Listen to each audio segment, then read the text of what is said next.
안녕하십니까. 2024년 4월 17일 낮 12시 정도 됐습니다. 이 시간 제가 지금 앉아 있는 곳은 섬링항면 하류입니다. 이쪽이 하류 바다 방향 쪽이고요.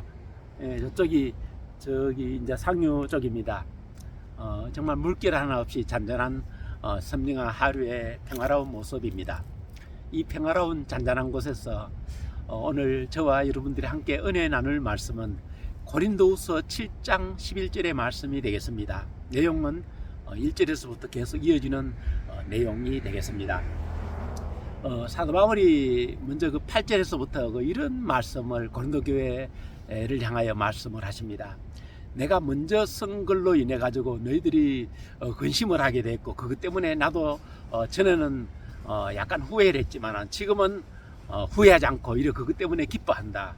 그 이유는 내가 너희로 잠깐 근심하게 했던 그 일 때문에 너희가 완전히 새롭게 변화돼 가지고 하나님의 기뻐하시는 그러한 신앙의 모습을 갖췄기 때문에 지금은 나도 기뻐한다. 이런 흐름의 말씀이 되겠습니다. 사도 바울이 이제 먼저 쓴 글이라고 했는데, 여기 먼저 쓴 글은 아마 고린도 전서를 염두에 두고 말씀하신 것 같습니다. 우리가 잘 아시는 대로 고린도 교회는 참 말썽이 많았던 교회죠. 음란한 문제가 있었죠. 막 남을 속이는 문제 있었죠.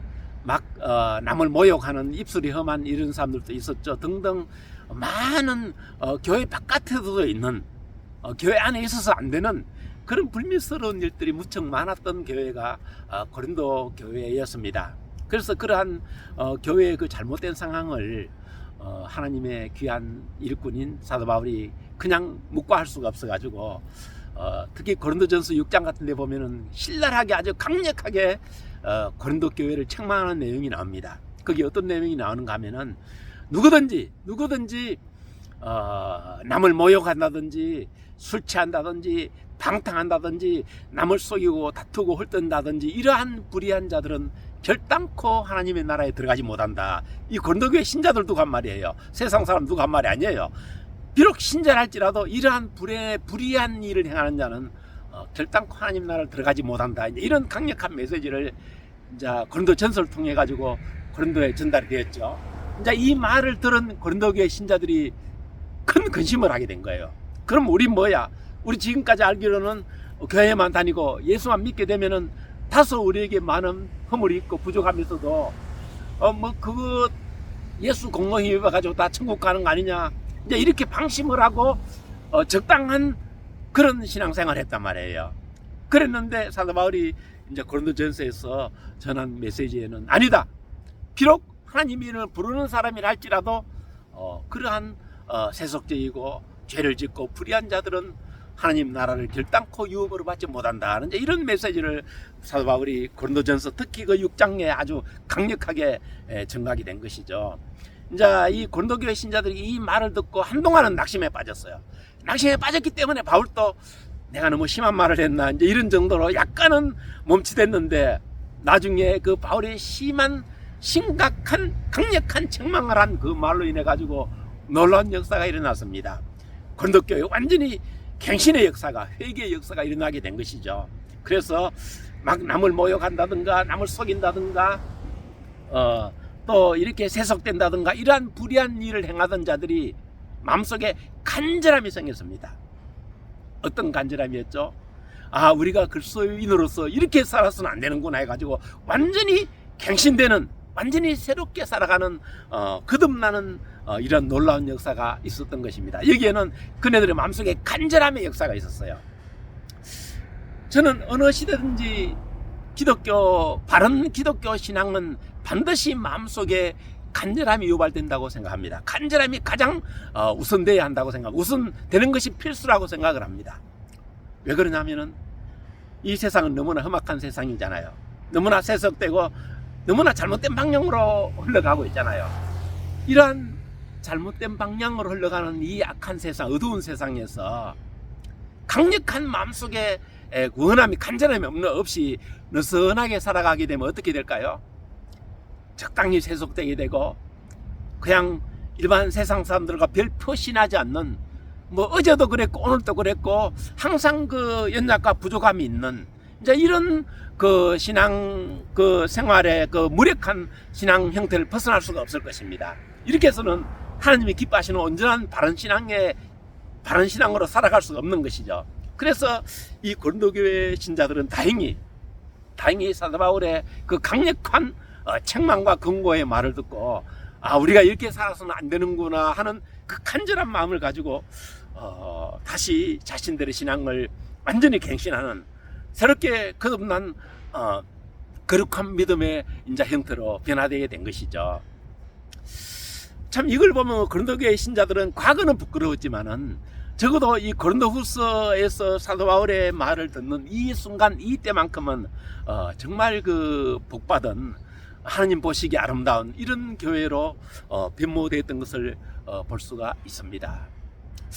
이 말씀은 어쩌면 오늘날 이 시대의 그리스도인들과 이 시대의 교회들에게 정말 필요한 말씀이고 이 시대의 모든 그리스도인들이 이 말씀에 집중하여 자신의 신앙을 제대로 비춰봐야 하는 말씀이 아닌가 저는 개인적으로 그렇게 생각을 합니다.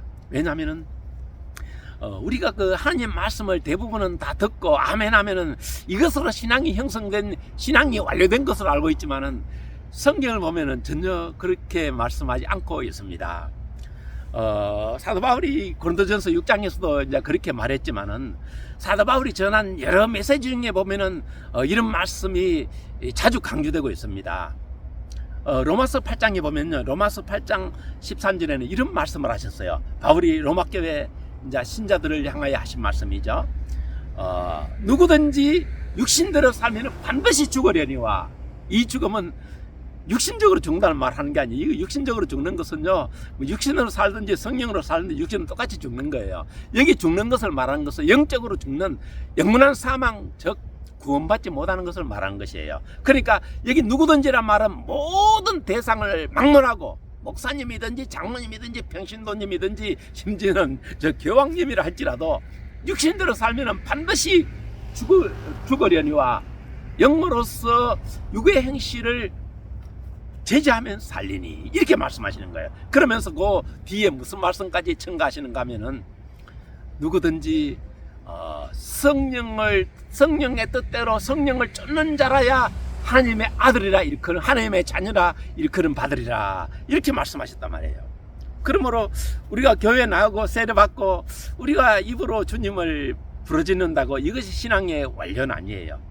적어도 하나님이 우리에게 바라시는 가장 신앙의 원형은, 가장 신앙의 최종적으로 우리가 다해야 할 점은 바로 우리가 세상에서 하나님의 말씀을 듣고 성령을 따라 날마다 거룩하게 살아가는 이것이 우리의 신앙의 최종적인 목적이어야 하고 현재 그 신앙을 위한 간절한 열심이 있어야 하는 이것이 성경에서 우리에게 요구하는 신앙의 가장 중요한 핵심적인 요소라는 것을 우리가 알 수가 있겠습니다. 하나님 말씀을 예를 들어가 10명이 듣는다 칩시다. 그 10명이 들었을 때 반응이 어떻게 나타날까요? 일단 은혜로운 말씀일 경우에는 대부분 비슷한 반응을 하게 될 거예요. 아멘 할렐루야 하고 이제 은혜를 받지 않습니까? 그런데 그 한참 시간이 지나면은 이 10명, 예를 들어서 10명이 은혜 받은 그 사람들 중에 두 방향으로 나뉘게 됩니다. 어떻게 나뉘게 될까요? 어떤 사람들은 은혜 받은 그대로 쭉 더 은혜스러운 생활을 이어가게 되는데 어떤 분들은 그만 은혜가 사늘하게 식어버리고 언제 그러느냐 싶게 예전처럼 그 세속된 무력한 이제 그러한 모습으로 되돌아가는 이제 이러한 분들이 적지 않은 것이 사실은 이 시대 대부분의 기독교계의 현실이고 또한 교회의 많은 그리스도인들의 현상이라고 생각합니다. 왜 이런 일이 일어날까요? 저는 이것을 간단하게 설명드릴 수가 있습니다. 우리 인간에게는 감정이라는 그런 우리 정신적인 요소 부분이 있습니다. 이 감정은 좋은 시만 들어도요 눈시울이 뜨거워지고 감동을 받아요. 역사적인 어떤 사극이라든가 이런 것만 보고도 사람들이 꾸민 그런 어떤 그런 극을 보고도 얼마든지 감동할 수 있는 것이죠. 만약에 우리가 하나님 말씀이든지 누가 전하는 메시지를 이 감정에 터치된 정도로 들었다면은 그런 사람들이 받은 은혜 비슷한 것은 얼마 가지 못해요. 금방 언제 그러느냐 싶게 사나랗게 식어져 버리고 말 거예요.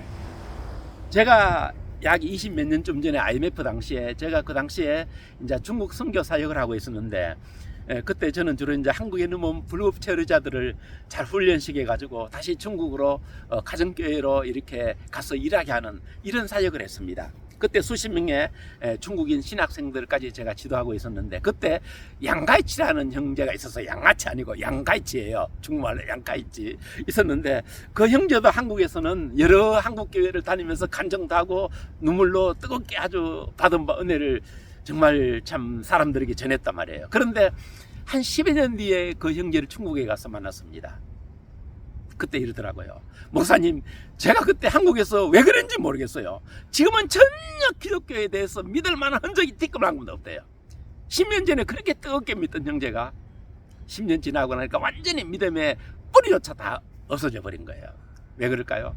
저는 이것은 그가 하나님의 말씀을 그냥 얕은 감정으로 하나님 말씀을 듣고 일시적으로 은혜 받은 것처럼 그렇게 자신도 속는 이러한 체험을 했기 때문에 그렇다고 생각합니다.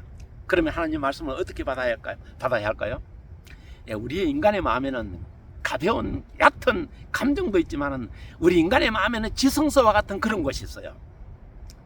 우리 인생의 행로를 결정하고 우리 인생 전체 컨트롤 타워 같은 이런 역할을 하는 마음의 지성소 같은 곳이 있다니까요. 이 하나님 말씀을 들을 때 성령의 감동을 통하여 이 마음의 지성소에 자리를 잡는 이런 신앙의 체험을 한 사람들은 결단코 시간이 지난다고 해가지고 신앙이 식어지질 않아요. 오히려 점점 더 새로워지고 점점 더 강력해지고 점점 더 열심을 내게 되는 이제 이런 신앙을 이제 가지게 되는 것이죠. 이런 사람들의 마음속에 간절함이 생기는 거예요. 어떤 간절함이죠? 이 악한 세상에 살지라도 그 악한 세상 속에서 자신의 신앙을 깨끗하게 지키기 위한, 자신의 신앙을 하나님의 뜻에 합하게 지키게 나가기 위한 간절한 그런 마음의 소원이 생겨가지고 이 고린도교회 신자들처럼 한때는 연약했지만, 한때는 세속됐지만, 한때는 죄인이었지만 전혀 새로운 거룩한 믿음의 형태를 갖추는 이러한 신앙이 갖춰진다고 볼 수가 있겠습니다. 어떻습니까? 하나님의 말씀을 어디로 들었습니까? 한 줄 시를 읽고도 눈물을 흘리는, 혹시 감정으로 들었다가 그 감정 싣고 난 뒤에 사나랗게 식어져 버린 그런 무력한 신앙생활을 하고 계시지 않습니까? 이 하나님의 신앙은 우리가 그렇게 받으면 안 됩니다. 마음의 지성소 깊은 곳에 하나님의 말씀을 받아들여 내 인생의 컨트롤 타워가 되게 해야 합니다. 그러면은 이 하나님의 말씀을 내 마음의 지성소 깊숙이 받아들이게 하려면 어떻게 해야 되는 것이죠? 이것은 나의 마음의 가장 깊은 것을 주님께 내어드려야 합니다. 예수님께서 마태복음 16장에서 이런 말씀을 하셨죠.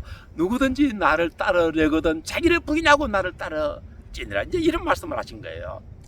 이 자기 부인하는 게 뭘까요? 우리는요, 하나님께 다 드린 것 같지만 엄밀히 따지고 보면은요, 여전히 내가 나의 주인인 경우가 대부분이에요. 왜냐하면 우리가 기도하면서도 은혜 받았다고 하면서도 마음속에 나는 여기까지만 할 거야, 나의 신앙은 여기까지만 갈 거야 하는 이름이 자기 마음속에 자기가 신앙의 영역 끄는 부분이 있어요. 이것은 마음의 지성소를 주님께 내어드린 부분이 아니에요.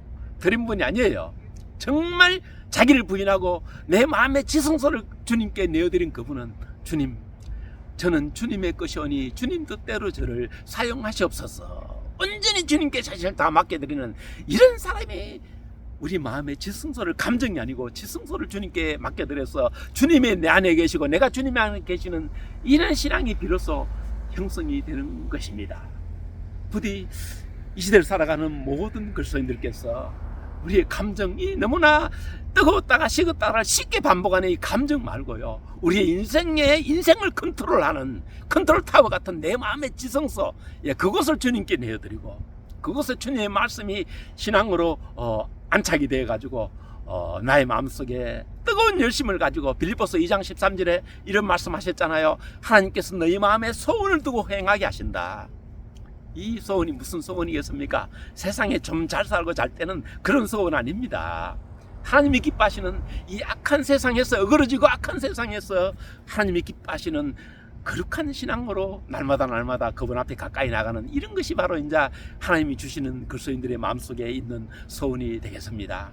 부디 이 시대를 살아가시는 모든 분들의 마음속에 이 고린도 교회처럼 신자 성도들처럼 간절한 소원을 품고 간절한 마음을 품고 어제는 연약했지만 지금까지는 연약했지만 앞으로 하나님이 기뻐하시는 정말 그러한 아름다운 믿음의 소유자들 다 되시기를 예수 그리스도의 이름으로 축복을 드립니다. 감사합니다.